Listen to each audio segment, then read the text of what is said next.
Irmãos, boa noite. Então vamos para o estudo da palavra. Nós vamos abrir nossas Bíblias no livro de Isaías. Vamos lá, profeta Isaías.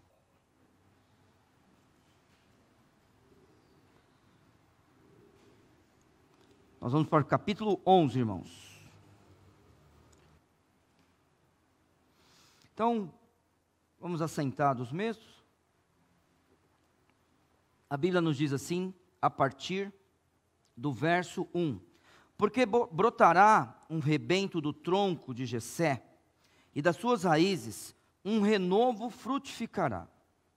E repousará sobre ele o Espírito do Senhor, o Espírito de sabedoria e de entendimento, o Espírito de conselho e fortaleza, o Espírito de conhecimento e temor do Senhor, e deleitar-se-á no temor do Senhor, e não julgará segundo a vista de seus olhos, nem repreenderá segundo o ouvir dos seus ouvidos, mas julgará com justiça aos pobres, e repreenderá com equidade aos mansos da terra, e ferirá a terra com a vara da sua boca, e com o sopro de seus lábios matará o ímpio, e a justiça será o cinto de seus lombos, e a fidelidade o cinto de suas entranhas, e morará o lobo com o cordeiro, e o leopardo com o cabrito se deitará, e o bezerro, e o filho do leão, e o animal cevado andarão juntos, e um menino pequeno os guiará. A vaca e a ursa passarão juntas, seus filhos se deitarão juntos, e o leão comerá palha como o boi, e brincará a criança de peito sobre a toca da áspide, e a desmamada colocará a sua mão na cova do basilisco. Não se fará mal nem dano algum em todo o seu santo monte, porque a terra se encherá do conhecimento do Senhor, como as águas cobrem o mar. E acontecerá naquele dia que a raiz de Jessé, a qual está posta por estandarte dos povos, será buscada pelos gentios, e o lugar do seu repouso será glorioso. Pai celeste, nós agradecemos ao Senhor, porque o Senhor nos dá a Tua palavra, o Senhor nos traz esperança, ó Senhor Deus, em todos os momentos de nossa vida. O Senhor, ó Pai, tem nos dado também, ó Pai, o Santo Espírito. O Senhor nos deu salvação através de Cristo Jesus, e o Senhor, ó Pai, tem nos amado. Pedimos que o Senhor abençoe, ó Santo Deus, o nosso país, abençoe, ó Senhor Deus, a nossa igreja, ó Pai, para que nós possamos continuar firmes, esperando, ó Pai, o dia em que o conhecimento da Tua pessoa e da Tua palavra vai encher toda a terra, e ó Deus eterno, com esperança de estarmos todos lá, ó Senhor Deus, e que nenhum de nós se perca até o dia do encontro com Cristo Jesus. Pai Celeste, abençoe esse momento de estudo da Tua palavra, em nome de Cristo. Amém. Muito bom. Irmãos, nós aqui estamos num capítulo muito especial de Isaías. Quando você olha para esse capítulo aqui, você, de vez em quando você pode até ter dúvida, que lugar é este daqui que o profeta está falando. Nós vamos dividir essa mensagem em duas partes. Hoje eu vou falar até o verso 9, e depois, na próxima mensagem, nós vamos falar do verso 10 até o verso 16. Então primeiro, você que é um crente de Cristo Jesus, com muito tempo de leitura bíblica e de busca do conhecimento, você percebe que aqui a gente não está no céu ainda. A gente olha para esse texto e percebe, a gente não está no céu. Você que é um jovem leitor, a gente vai aprender um pouco hoje sobre isso. O que está acontecendo aqui?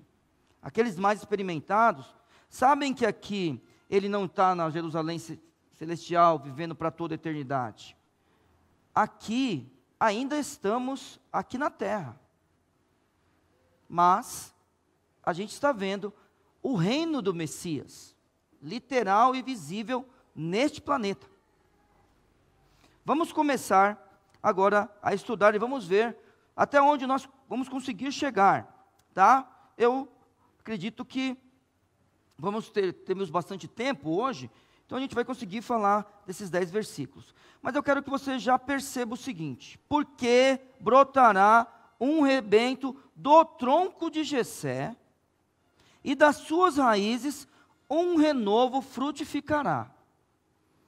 Então você tem que lembrar o seguinte: Isaías é um profeta que está antes do exílio.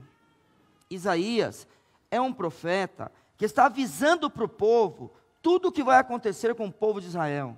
A ida do Reino do Norte para a Síria, a ida do Reino do Sul para a Babilônia. Ele está preparando o povo para isso.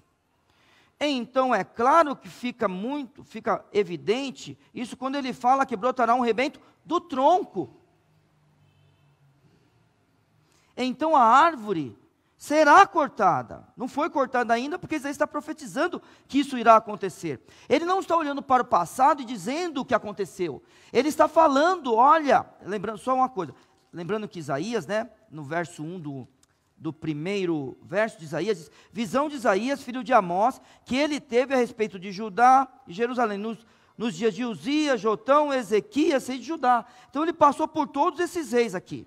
E ele está avisando, olha, a árvore será cortada, porém, do tronco vai surgir um rebento.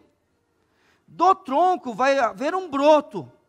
E a ideia é aquela mesma, de repente, aquilo que parece que está morto, surgir uma nova vida.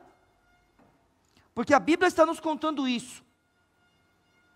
Vai haver do tronco de Jessé um rebento, e das suas raízes um renovo frutificará. Agora eu quero que você preste atenção no seguinte: este homem, ele está falando do tronco de Jessé. Lembre-se do seguinte: se ele está falando do tronco de Jessé, ele está falando de Davi. É desse homem que ele está falando. Agora nós precisamos aprender com o texto se Davi vai voltar. Então, peraí, Neil. Se você está falando que ele está falando para nós de Davi, Davi vai ressurgir dos mortos e voltar para governar? Então eu quero que você já olhe para o verso 10. O verso 10, ele me importa agora, e na próxima vez que nós nos encontrarmos aqui no culto à noite, eu vou partir do 10, tá? Entendam uma coisa: e acontecerá naquele dia que a raiz de Jessé. Ué, o verso 1 fala de um rebento que sai do tronco de Jessé, e agora ele está falando da raiz de Jessé. Este homem não pode ser o rei Davi, então. Porque este homem que sai do tronco de Jessé, ao mesmo tempo que ele é um renovo para cuidar do povo, ele é aquele que sustenta Jessé. Ao mesmo tempo. Então, de novo, o povo irá para a Babilônia. O povo sofrerá o cativeiro. O povo perderá o templo. O templo. Hoje o pastor Viana leu uma reportagem, para a gente, um pedaço de uma reportagem para a gente, sobre alguns que estão esperando pelo terceiro templo. E aí o templo deixa de existir, mas um dia ressurgirá um homem. Aí ele fala que é do tronco de Jessé. A gente pensa, então Davi vai voltar. Mas aí, irmãos, este homem, ao mesmo tempo que sai do tronco de Jessé, ele é a raiz de Jessé. Ele sustenta Jessé. Então, na verdade, nós estamos falando de um novo Davi. Olhe só como Jeremias 30, verso 9, fala dessa pessoa. Isaías 30, 9. Não, Jeremias, capítulo 30, verso 9. A Bíblia nos diz assim: mas servirão ao Senhor seu Deus, como também a Davi seu rei, que lhe levantarei. Está vendo? Ele é um novo Davi. Quando você olha, por exemplo, para o rei que a gente está estudando agora, que é 2 Crônicas, capítulo 29, fala assim, ó, do rei Ezequias. Depois disso, 29, eu estou no 30. Tinha Ezequias 25 anos de idade quando começou a reinar, e reinou 29 anos em Jerusalém, e era o nome de sua mãe Abia, filha de Zacarias, e fez o que era reto aos olhos do Senhor, conforme a tudo quanto fizera Davi seu pai. Este aqui não é um descendente do próximo rei, ele é um Davi. Veja só como Ezequiel fala dele, por isso que ele é do tronco de Jessé. Vá para Ezequiel agora, capítulo 34. Capítulo 34, versos 23 e 24. A Bíblia diz assim no verso 23 de Ezequiel, capítulo 34, e suscitarei sobre elas um só pastor, e ele as apacentará. O meu servo Davi é que as apacentará, e lhes servirá de pastor, e eu, o Senhor, lhe serei por Deus, e o meu servo Davi será príncipe no meio delas. Eu, o Senhor, o disse. Você que gosta de anotar na sua Bíblia, anote aí Oséias capítulo 3, verso 5, que também vai falar desse Davi. Porém, a gente sabe que ao mesmo tempo que o texto está falando de um rebento, está falando de alguém que vai surgir do tronco de Jessé, no verso 10, fala que ele é a própria fonte de Jessé. Quem é essa pessoa? O Messias. Quem é o Messias de Israel? O Senhor Jesus Cristo. Ele sim é a própria fonte e descendente de Jessé. É claro que se você pensar assim, mas aí o Senhor Jesus, ele não é alguém que vem antes de Jessé como homem, e de Jesus vem de Jessé. Você está certo. Mas só que você tem que entender que ele é o próprio Deus e ele sustenta todas as coisas. E quando isso acontece, e quando a gente pensa dessa forma, acontece que a gente tem que lembrar que Deus é a fonte de tudo. Então, quem sustenta Jessé, para que Davi possa vir, e a partir daí um novo Davi possa surgir como homem, é o próprio Deus. Então, aqui Isaías, 700 anos antes de Cristo vir pela primeira vez. E se você pensar, 2.700 anos já se passaram. E nós continuamos esperando pelo capítulo 11 de Isaías nessa terra. Então agora nós vamos continuar a falar um pouco sobre o Senhor Jesus, sobre este renovo, sobre esse rebento, sobre esse broto no tronco de Jessé. A Bíblia fala no verso 1, porque brotará um rebento do tronco de Jessé, e das suas raízes um renovo frutificará. E agora você tem que prestar atenção na elaboração cétupla do Espírito de Deus. Então começa assim, ó, eu vou falar primeiro, depois a gente vai ler. Primeiro, ele é apresentado como uma pessoa divina. E depois, em 3 pares de características do Espírito. Então a gente tem que lembrar também, no Velho Testamento, o que acontece? No Velho Testamento, o Santo Espírito, muitas vezes, isso é muito claro, capacita pessoas. Capacita.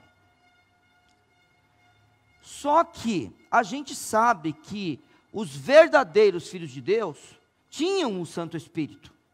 Não pode ter dúvida disso. Todos aqueles que se aproximam de Deus, eles têm o Santo Espírito neles. Aí você tem que olhar para esse texto aqui. O Santo Espírito aqui, ele capacita essa pessoa? Ou ele habita nessa pessoa? Então você tem que lembrar do seguinte também. Moisés, quando o Senhor Deus precisou, irmãos, de capacitar algumas pessoas que estavam ao redor de Moisés, ele tira do... Oh, irmãos, não liga para essa buzina aí não. Presta atenção aqui. Presta atenção aqui. alguém ganhou e alguém está comemorando. Só isso. Se é time de futebol, deixa para lá. Obrigado. Parou. Voltou. Mas ele vai cansar. Então vamos lá. Presta atenção nisso daqui, é mais importante do que o presidente. Você tem a certeza disso aí. Tá bom? Nada vai mudar. Desde que eu sou criança, são as mesmas coisas. As mesmas. Desde que eu sou criança. Desde que eu sou criança, eu ouço falar de reforma agrária. O que eles falam? Reforma agrária. Desde que eu sou criança, fala de imposto. Continua a mesma coisa. Deixa para lá. Vamos para cá. Ó. Este espírito, ele capacita essa pessoa ou ele habita? Você não pode pegar somente o verso 2, porque o verso 2 começa e repousará sobre ele. E você pode pensar que simplesmente o Espírito vem e capacita a pessoa. Por exemplo, como fez com Sansão. Eu não estou falando que Sansão não tinha o Espírito Santo, não é isso. Mas só que o Espírito o capacitou de uma forma diferente de outros homens. Vários juízes foram assim. Vários juízes. No nosso caso, nós somos a habitação do Espírito Santo. O Espírito Santo não só nos capacita, como habita em nós, porque nós somos templo. É só uma questão de função entre a antiga aliança e a nova aliança.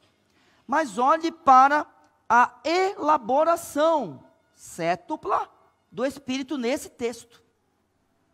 Ele aparece primeiro como pessoa divina. A Bíblia diz assim: e repousará sobre ele o Espírito do Senhor. Muito bem.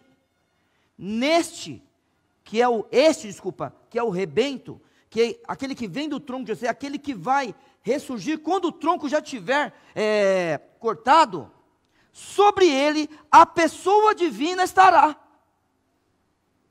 Isso é lindo, sabe por quê? Porque Deus é trino. Deus é trino.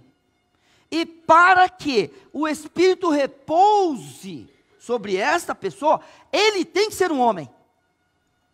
Então eu quero dizer já a você, que tem ouvido do Evangelho, eu quero dizer a você, que por acaso não tem vivido o Evangelho, quero dizer a você, que ouviu falar de Cristo, que ouviu da cruz, que ouviu do nascimento dele. Deus se fez homem. Este homem é o Senhor Jesus. E por causa disso, o Espírito Santo, que na eternidade é Deus junto com o Filho, repousa nele agora.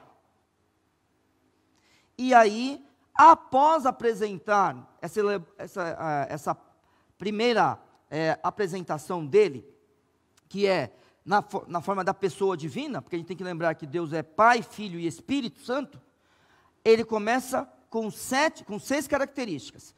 Verso 2, e repousará sobre ele o Espírito do Senhor, a pessoa divina, o Espírito de sabedoria e de entendimento, guarde, é um par, o Espírito de conselho e fortaleza, segundo par, o Espírito de conhecimento e de temor do Senhor, terceiro par.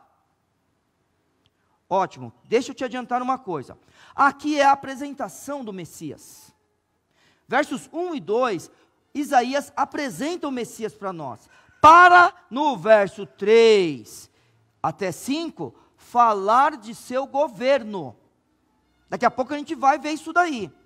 Então, vamos lá. Versos 1 e 2, ele apresenta o Messias para nós. Versos de 3 a 5, ele vai apresentar o seu governo. Então, vamos ver como que essa pessoa vai se comportar como governante. A Bíblia está falando do Espírito do Senhor repousando sobre ele, a pessoa divina, o Espírito de sabedoria e de entendimento.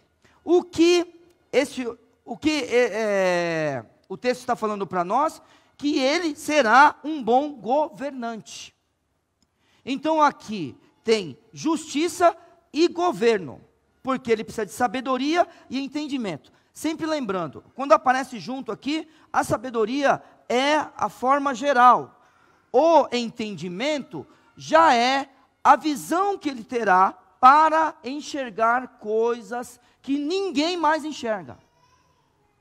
Seria como se fosse um depósito, a sabedoria, e o entendimento, o fluxo no lugar certo.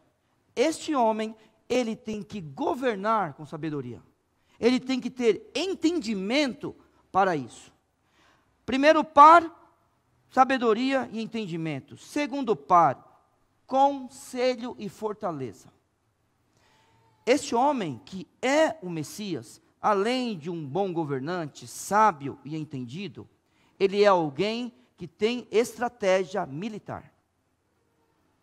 Conselho e fortaleza. Talvez na sua Bíblia troque a palavra fortaleza por... Quem tem uma palavra diferente? Me ajuda. Olha aí o texto. Vamos.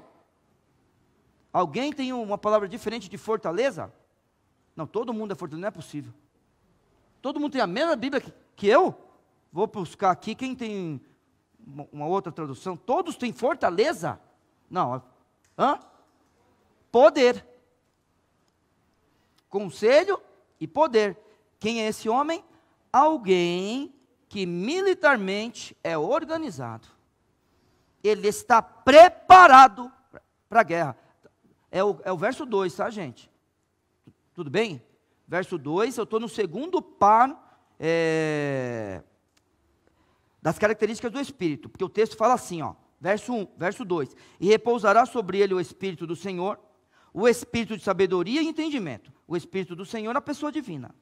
O Espírito de sabedoria e entendimento, o primeiro par de características. Eu estou no segundo par de características. O Espírito de conselho e fortaleza. Outro texto traz conselho e poder.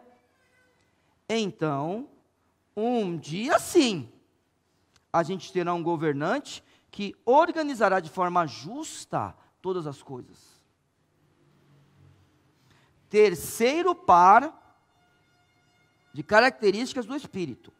Então vamos lá, e repousará sobre ele o Espírito do Senhor, o Espírito de sabedoria e de entendimento, o Espírito de conselho e de fortaleza, o Espírito de conhecimento e de temor do Senhor. Ou seja, este homem aqui, ele será hábil na liderança espiritual. Ele terá conhecimento e temor do Senhor. Ele não se apresenta de qualquer forma perante Deus. Ele não trata as coisas de Deus de qualquer forma. Ele tem temor. A gente tem que lembrar do seguinte: os demônios também creem e estremecem. Vocês lembram disso?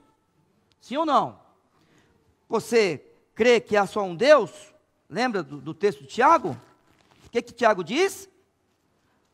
Vocês creem que há um Deus? O que ele diz? Fazes, não, mas ele diz, assim, mas ele diz, fazes bem, não é isso? Os demônios também creem e estremecem. Mas aqui é o Messias. E ele faz as coisas como Deus manda. Então, é por isso que o Espírito, a pessoa divina, repousa sobre ele. Então, aqui a gente acaba a primeira parte do texto, a apresentação do Messias. Vamos lembrar, é um homem que surge do tronco de Jessé. Porém, ao mesmo tempo que ele é descendente de Jessé, ele também é a fonte para que Jessé exista. Verso 10 diz, e acontecerá que naquele dia, a raiz de Jessé, ele é ao mesmo tempo descendente e quem sustenta. Só pode ser o Senhor Jesus Cristo. Além disso, o Espírito repousa sobre ele, e ele tem 6 características importantes, que são características que o ajudam a governar, que ajudam a ele se organizar militarmente, e você vai entender depois isso daí, e, além disso, de ser uma pessoa que faz as coisas de Deus como Deus quer. Muito bem. Versos de 3 a 5, o que nós veremos do Messias? A gente vai ver o seu governo. Então agora olha só, meus irmãos, como termina o verso 2 mesmo? Falando do quê? Do temor do Senhor? Não é isso? Interessante, né? você percebe como começa o verso 3? E deleitar-se-á no temor do Senhor. Então, peraí, o verso 2 e o verso 3 estão ligados por essa ideia.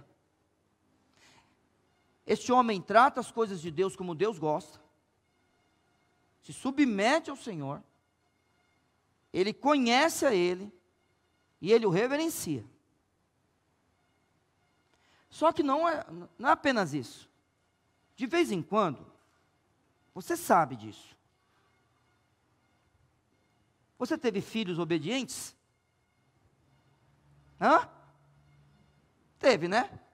Isso não significa que o seu filho concordava com você. O que você acha disso? Não, mas não precisa contar para os irmãos. Ninguém ouviu o que ela falou. Teve gente que ouviu. Não conte para os irmãos. Você teve filhos obedientes. A questão, mãe, é se eu me deleitava em te obedecer. Essa é a questão. Só que eu parece que sou pecador, porque você me acusou. Agora, eu quero dizer, qual de nós se deleitava em obedecer plenamente os nossos pais? Vamos lá. Temor é aquele negócio. Eu sempre falo isso para os irmãos, né? Existia uma coisa que acontecia comigo, irmãos, que era assim, ó. Imagine que eu estivesse fazendo qualquer coisa na rua. Lá vinha minha mãe. E eu falava, lá vem ela. E ela está longe, vindo da feira, de qualquer lugar. A gente era uma outra vida, então a gente não tinha carro nem nada. E eu estava lá, mãe, soltando pipa. Aí eu olhava. Lá vem minha mãe. Ela vai me chamar. Mas eu não tinha coragem, irmão. Não adiantava. Eu não conseguia me esconder dela. Eu podia me enfiar atrás de algum lugar, mas eu não conseguia isso. Não conseguia fazer isso. E quando ela me via, irmãos, ela gritava, baby, na frente de todos os meus amigos. Ela largava a sacola onde tivesse e falava assim, pegue a sacola e leve para casa. E ia embora. Eu tinha que largar o que eu estivesse fazendo na hora. E ir buscar a sacola e levar lá em casa e depois voltar para brincar de novo. Aí você vai falar para mim que eu me deleitava nisso? Não tem como. Mas este homem, ele se deleita no temor do Senhor.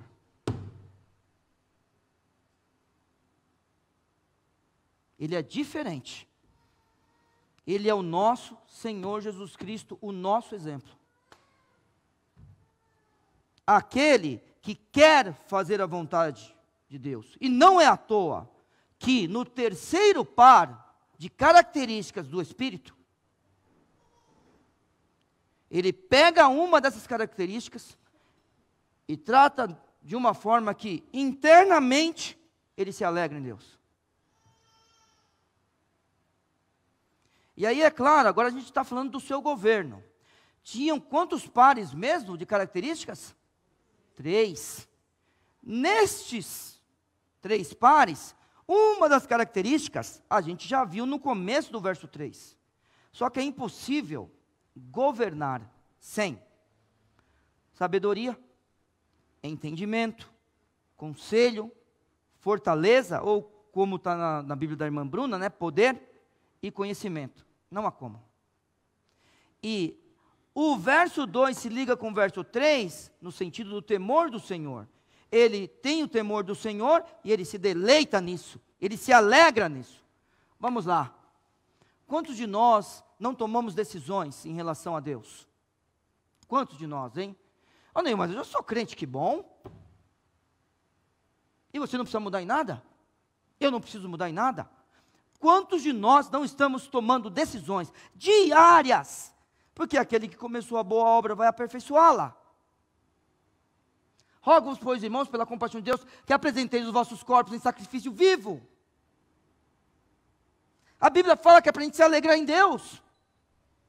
Regozijai-vos sempre no Senhor. Outra vez vos digo, regozijai-vos. É para a gente se alegrar em Deus. Por que que a gente não toma decisões que nos faz ter esse temor por Deus e ser alegre com isso? É justamente porque a gente não tem esse deleite, essa alegria, esse regozijo, que a gente não toma decisão. Que a gente lê a palavra, a gente ouve a palavra, e nada muda na nossa vida. O Senhor Jesus um dia veio a esse mundo, morreu na cruz por nós, pagou o preço pelos nossos pecados, venceu a morte e um dia vai voltar para nos buscar. Então eu quero só dizer uma coisa: se deleite em Deus. Se deleite em Deus. E aí aprenda com Ele de tal forma que faça como o salmista: deleita-te também no Senhor, e Ele concederá os desejos do teu coração. A questão é que muitas vezes a gente está tão longe de Deus, que os nossos desejos nunca serão os desejos de Deus. Ele vai te dar uma coisa que Ele não quer para a sua vida. Mas verso 3 está dizendo para nós: e deleitar-se-á no temor do Senhor. Então internamente é assim que Ele se comporta. E externamente? Porque uma coisa é o que eu sinto, uma coisa é o que eu sei, outra coisa é traduzir o que eu sinto. Outra coisa é praticar o que eu sei. Voltando para as características, irmão, quando a gente pensa em conhecimento, por exemplo, conhecimento, quando a gente olha para a Bíblia, conhecer mesmo, é apreender algo e colocar isso em prática. Senão você não conhece, nem adianta. Você sabe. Saber é uma coisa, conhecer é outra. Você só vai mostrar que você realmente conhece quando você colocar em prática, quando você traduzir. Uma coisa é o que eu sinto, outra coisa é o que eu pratico. É a tradução do que eu sinto. Porque é o seguinte: o coração alegre aformoseia o rosto. Está vendo? Vai além de você. Você está alegre, você não consegue ficar com cara brava. Você fica com cara alegre. Entendeu? Agora a gente tem que ir traduzindo, porque agora, este homem que vai governar, o que a Bíblia está falando para nós? E não julgará segundo a vista de seus olhos. Olha que coisa interessante. E nem repreenderá segundo o ouvir de seus ouvidos. Você percebe o que esse homem, que a gente está falando que é o Senhor Jesus, ele representa para a humanidade e para a pessoa de Deus. Ele é capaz de, sendo Deus, porque ele é o Messias, a Bíblia falar dele desse jeito: e não julgará segundo a vista de seus olhos, nem repreenderá segundo o ouvir de seus ouvidos. Eu vou ler o verso 4 daqui a pouco, mas por favor, vá para João comigo. Vamos ler 2 versos de João. João capítulo 5. Veja a humildade de Cristo quando ele estava nessa terra. Vá para João 5, 39. Irmãos, veja como o Senhor Jesus se posiciona. Então é João capítulo 5, verso 30. A Bíblia nos conta palavras do Senhor Jesus Cristo: eu não posso de mim mesmo fazer coisa alguma. Já pensou? Ele é Deus. E ele está falando dessa forma. A Bíblia está falando para nós: como ouço, assim julgo. É Deus falando isso, é o Senhor Jesus falando isso. E o meu juízo é justo, porque não busco a minha vontade, mas a vontade do Pai que me enviou.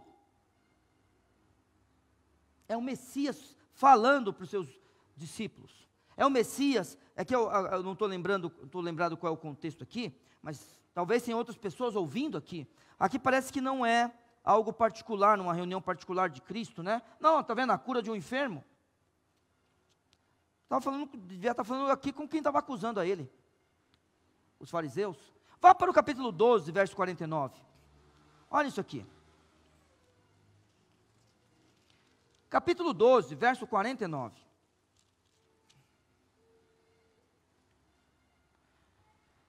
O Senhor Jesus falando dele mesmo. Porque eu não tenho falado de mim mesmo. Irmãos, isso é lindo ou não é, irmãos? Você vê, a segunda pessoa se faz homem, se submete ao Pai. Eu não tenho falado de mim mesmo, mas o Pai que me enviou, Ele me deu o mandamento sobre o que hei de dizer e sobre o que hei de falar. Esse é o Messias. Ele julga segundo a vontade de Deus. Aí, a gente ouve falar que existem...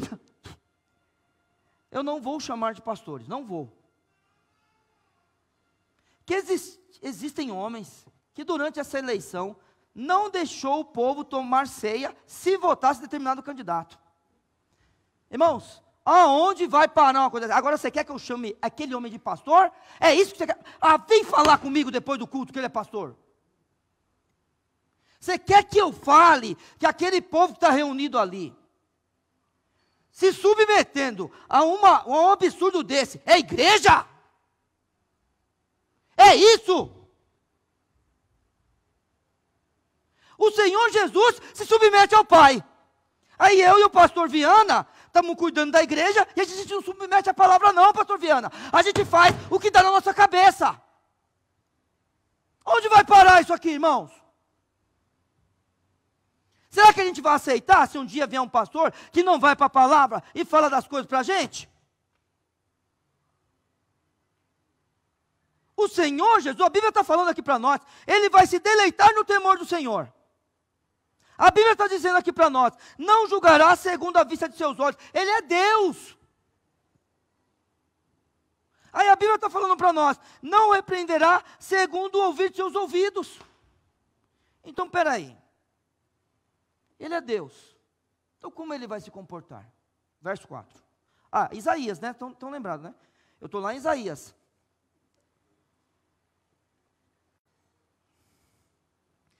E aí você vê o verso 4. Mas julgará com justiça. Aí depois, daqui a pouco eu leio o verso todo. E repreenderá com equidade. E ferirá até com a vara de sua boca. Esse é o Senhor Jesus. Esse é o Messias. Porque Ele fala assim, julgará com justiça aos pobres. Irmãos, vai deixar de existir pobre no planeta, durante a história de todo o universo? Irmãos, sempre existirá pobre, irmãos. O meu negócio é se eu e você, nós estamos cuidando do pobre. Eu e você. Eu não quero saber do Estado. Eu não quero saber. O Estado, se fosse honesto, ele falaria para a gente dividir o dinheiro com o pobre. Ele entregaria na nossa mão. E sabe por que ele não faz isso? Ele entrega para ONGs, presta atenção. Sabe por que ele faz isso? Porque daí ele manipula. Sabe por quê? Porque é assim, se você entregar R$100 para uma ONG, se você entregar R$100 para uma ONG, 60 vira custo da própria ONG, é só 40 que vai para o pobre. Tá joia? Agora pegue R$100 e entregue aqui. Você sabe que eu não estou pedindo dinheiro para você. Você sabe disso, né? Deus é muito mais rico que eu e você. É que eu tenho que entregar na minha parte. Entregue R$100. E sabe o que vai acontecer? R$100 vai para ajudar o pobre. Porque a gente mesmo sustenta tudo. Você entende? Olha a diferença entre uma igreja e uma ONG. Só que ninguém fala o que vai acontecer aqui a não ser a gente. O que vai acontecer aqui é a gente que fala. Ninguém vai dizer para a gente o que a gente vai fazer. Nem o que a gente vai falar. Ninguém vai dizer isso para nós. Então, o que a Bíblia está nos ensinando? O Messias, o Senhor Jesus, quando reinar nessa terra, vai julgar com justiça aos pobres. Aqueles que necessitam de repreensão, Ele repreenderá com equidade. É da mesma forma todo mundo. Todo mundo vai ganhar a justiça de acordo com o que foi feito. Não existe esse negócio de que o meu amigo eu julgo de um jeito e o outro eu julgo de outro. Não! Vai repreender. Está vendo que aqui não é o céu? Percebeu já? Aqui não é o céu. Tem gente que não acredita que esse dia virá. Tem os amilenistas. Os amilenistas, por exemplo, estão dizendo que o milênio já está acontecendo. Eu só estou esperando isso aqui. Se isso daqui não é no planeta Terra, então... Mas tem gente. Nós somos milenistas. Crê no milênio literal. Um dia o Senhor Jesus vai vir nessa terra e vai governar. E quando Ele governar, vai ser desse jeito. E é assim, ó. Eu tenho 48 anos, eu estou falando para os irmãos. Desde que eu sou criança, que eu ouço falar nas mesmas coisas. E nunca muda. Na verdade, o que eu tenho prestado atenção é que as coisas só pioram. Porque além das coisas continuarem do jeito que eram, ainda estão dividindo o povo. Entre homem e mulher, entre negro e branco. Aí tem gente que não é homem nem mulher. A Bíblia não fala isso. Tem gente casando com árvore. Não, você ri porque... O que eu vou fazer se você rir? Mas já pensou uma pessoa falar assim... Outro dia eu li uma coisa que não é que a pessoa... Ela nasceu no corpo errado. Não foi isso, não. Não é que ela nasceu no corpo... Ela nasceu na espécie errada. Ela queria casar com o animal dela. Pronto. É isso. Então... Cada dia, esse povo que nos governa, pioram as coisas, não melhoram. Mas aqui não. Aqui a repreensão será igual. Os mansos da terra serão repreendidos. E aí, a Bíblia está falando para nós que Ele julgará com justiça aos pobres e repreenderá com equidade aos mansos da terra. E ferirá a terra com a vara de sua boca. E com o sopro de seus lábios matará o ímpio. E a gente sabe que ele está falando de sua própria palavra. É assim, quando o Senhor Jesus, lá no livro de Apocalipse, ele é descrito, sai uma espada de sua boca, é a sua própria palavra. Então é assim, eu, você, nós não precisamos lutar contra nada. A gente tem que viver esta vida, pensando que a nossa luta não é contra carne nem sangue. A nossa luta é contra as hostes espirituais da maldade. Essa é a nossa luta. E como é que a gente luta? Pela palavra. Igualzinho o Messias. É com a palavra. Como é que eu cuido da Marilda? Com uma palavra mandou o marido cuidar da esposa. Como é que eu cuido da minha mãe? Como a palavra mandou um filho cuidar da mãe. Como é que eu cuido dos meus filhos? Como a palavra mandou eu cuidar, um pai cuidar dos filhos. Como é que eu cuido da igreja? Como a palavra mandou um pastor cuidar das ovelhas de Cristo. Como é que eu cuido da minha própria vida? Como a palavra mandou cada um de nós cuidar de sua própria vida. Irmãos, é assim. Ele ferirá a terra com a vara de sua boca, e com o sopro de seus lábios matará ao ímpio. Ué, se vai acontecer esse tipo de coisa, pergunto a vocês, é o céu? No céu vai precisar matar ímpio? Você está entendendo o que vai acontecer nessa terra um dia? Nós estamos esperando esse dia chegar. Agora não pense que esse dia chega quando nós estamos comemorando a vitória de um político. Não pense que agora. E não importa quem ele seja. Se seja aqueles que chamam de mito ou aqueles que chamam o outro de pai dos pobres. Olha o nível que nós chegamos. Mais uma bizarrice que acontece nesse país. Eu já tinha falado para os irmãos da eleição passada, entre os dois candidatos que foram para o segundo turno para prefeito. Não existiu uma bizarrice pior que aquela. Pois é, eu estou achando que essa empatou. Aí chama um de mito e o outro pai dos pobres. Rapaz, Se o mito ganhou, a gente continua perdido. E se o pai dos pobres, aí que a vaca vai para o brejo mesmo. Eu é que não chamo ele de pai. Mesmo sendo pobre. Vamos lá. Você percebeu que isso aqui não é o céu? Tem ímpio morrendo. Porém, a Bíblia está falando sobre este governante, né? Que foi apresentado nos versos 1 e 2. Julgará com justiça, verso 4, aos pobres, e repreenderá com equidade aos mansos da terra, e ferirá a terra com a vara de sua boca, e com o sopro de seus lábios matará ao ímpio, e a justiça será o cinto de seus lombos, e a fidelidade o cinto das suas entranhas. É ele, aquele que sobre ele repousa o Espírito do Senhor, o Espírito de sabedoria e entendimento, o espírito de conselho e fortaleza, o espírito de conhecimento e temor. É por isso que ele pode ser esse governante dos versos 3, 4 e 5 de Isaías, capítulo 11. Muito bom. A gente sabe que nós não estamos no céu.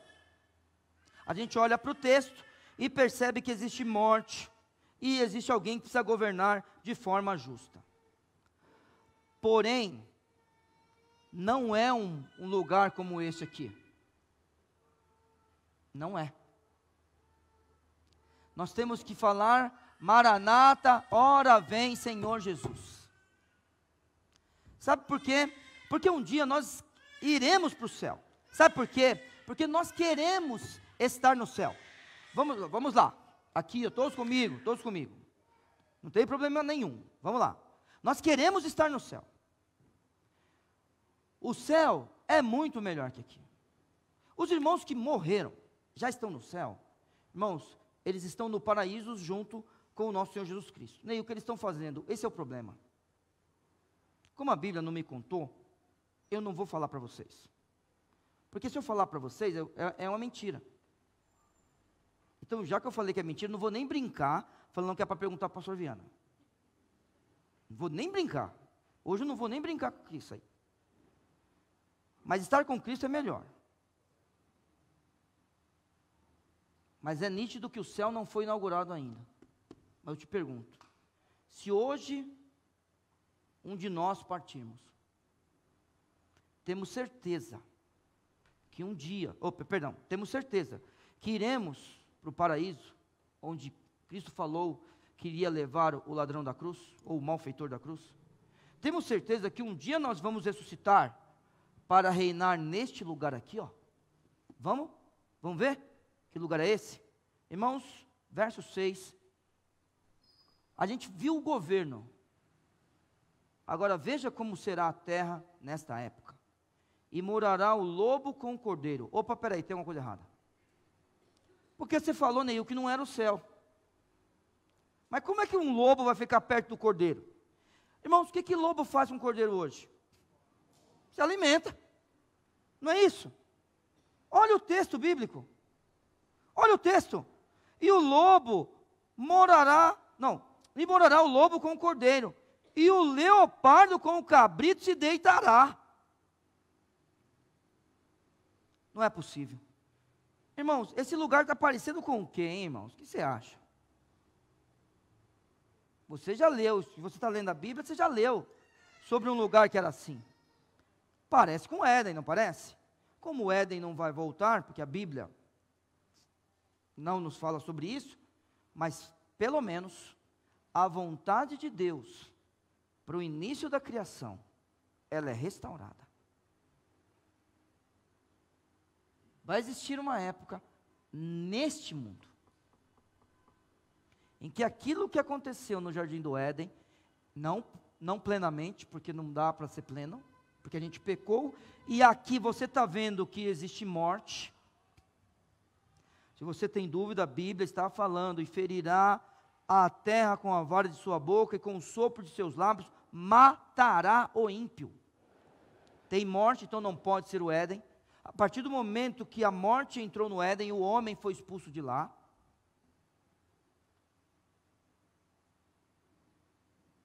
Mas nós temos que dizer que o Senhor Jesus precisa voltar, para que antes da gente adentrar na Jerusalém celestial e viver eternamente com Deus, nós passemos por isso nesta terra. Verso 6, e morará o lobo com o cordeiro, e o leopardo com o cabrito se deitará, e o bezerro, e o filho do leão, e o animal cevado andarão juntos, e um menino pequeno os guiará. Neil, não é o céu, mas só que tem um menino aqui.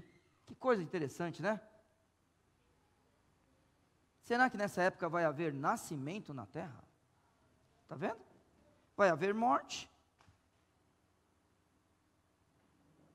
Um menino pequeno os guiará. Por que não um homem já adulto vai guiar? Mas não, é um menino pequeno. Mesmo na sua inocência, mesmo sem saber todas as coisas, ele terá condições, olha só, de governar da mesma forma que Adão governava. Porque essa é a vontade de Deus para nós. Então, vocês sabem que eu amo vocês, respeito todos vocês, respeito os outros seres humanos. Mas quando alguém fala que a gente é igual ao bicho, irmãos, me perdoe, não é. É o ser humano que cuida do planeta. É o ser humano que cuida daquele que está sendo extinto. O ser humano faz isso. Sabe por quê? Porque Deus colocou na minha mão e na tua, que a gente devia cuidar desse lugar aqui. E a gente tem que cuidar. Eu e você, nós não temos o direito de jogar um papel de bala no chão. E nós temos o dever de, quando encontrar um, pegar. Porque é esta autoridade que Deus dá sobre toda a criação a nós. E ela vai retornar em parte. Porque o menino vai guiar. E aí a Bíblia continua nos dizendo: a vaca e a ursa passarão juntos.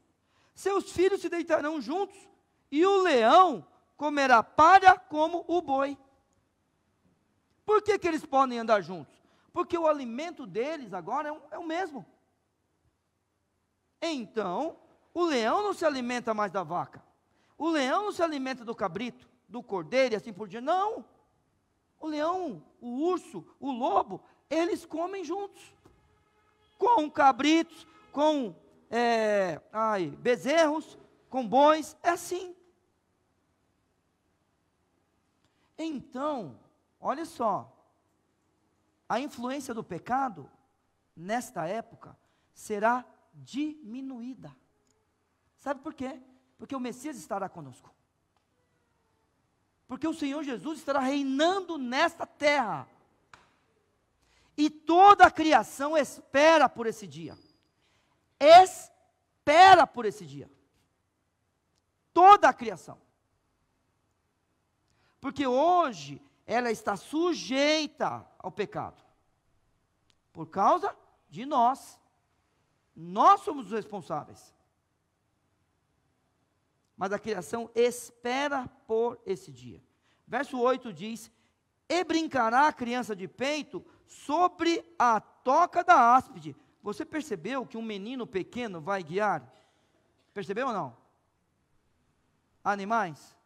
E agora está falando que uma criança de peito vai ter nascimento nessa época ou não vai? O Neil, mas será? Né? Por exemplo, pensa, Marisabel e João Pedro. Pai, você está falando para mim que você vai ter mais filho ainda nessa época? Quer dizer que vai nascer irmãos de vocês nessa época? A resposta é não. Porque a gente, como servo de Deus, vai ter o corpo glorificado. A gente não vai casar mais. Mas, Neil, peraí. A gente vai ter corpo glorificado e vai ter gente que vai estar lá com a gente e poderá morrer? Sim. Neil, você está falando para mim que a gente vai estar lá com o corpo glorificado e vai ter gente nascendo? Sim.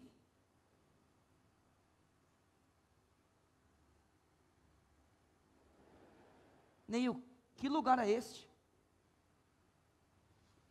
Neste planeta.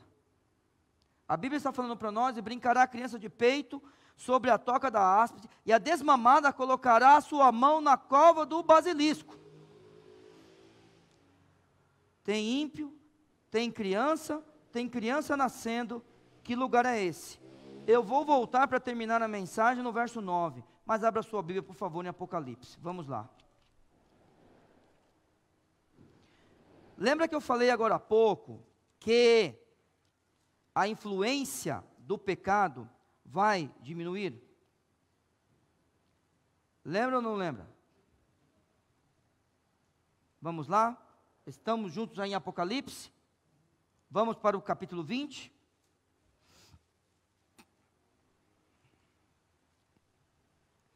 Um texto um pouco longo agora, tá?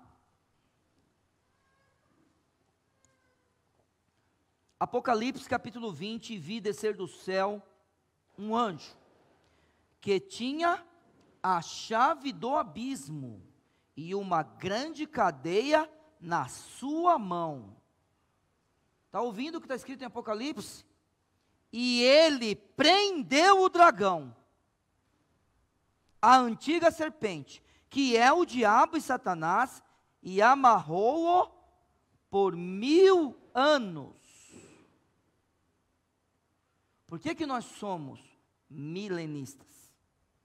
Que a gente crê que chegará um dia em que o diabo será preso, e vai ter uma função apenas isso daí. Lembra que o Messias vai governar com equidade, com justiça? Lembra disso? Lembra que o lobo vai andar junto com o cordeiro? Lembra disso? Lembra que a ursa e o cabrito estarão juntos? Eles comerão palha, o leão comerá palha junto com o boi?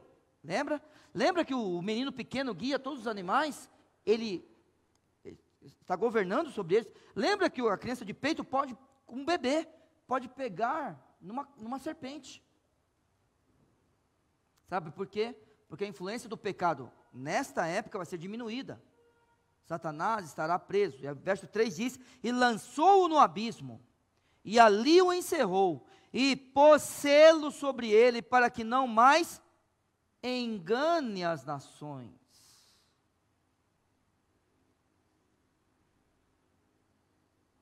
Nações não serão mais enganadas nessa época. Vai existir uma época que as nações não serão mais enganadas. Só que tem um período, até que os 1000 anos se acabem.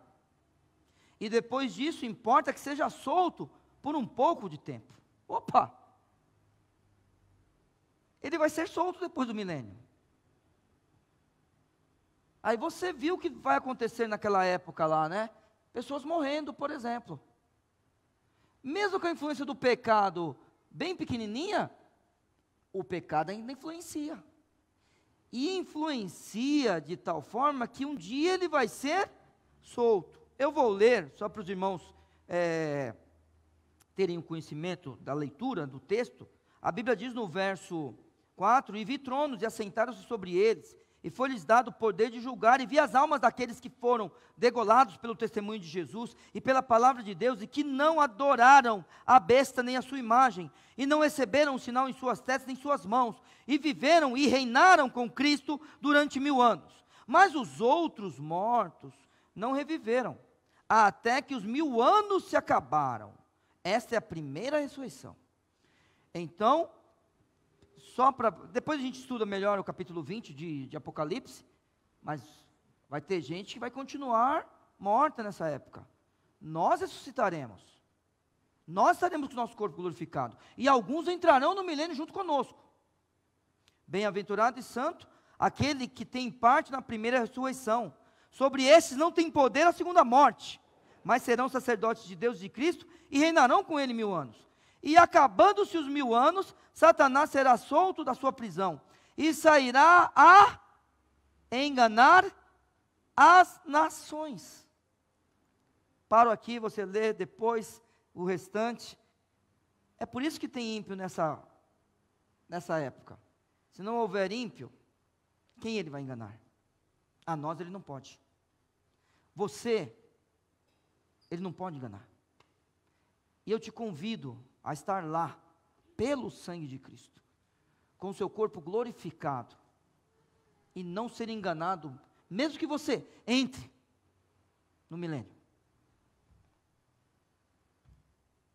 Verso 8, brincará a criança de peito sobre a toca da áspide. Eu estou em Isaías capítulo 11, tá? E a desmamada colocará a sua mão na cova do basilisco. Não se fará mal, nem dano algum em todo o meu santo monte, porque a terra se encherá do conhecimento do Senhor, como as águas cobrem o mar. Muito bem, para terminar. Bom, tudo isso vai acontecer, e aqui está o porquê. O porquê isso vai acontecer. Existe uma coisa que tem que acontecer.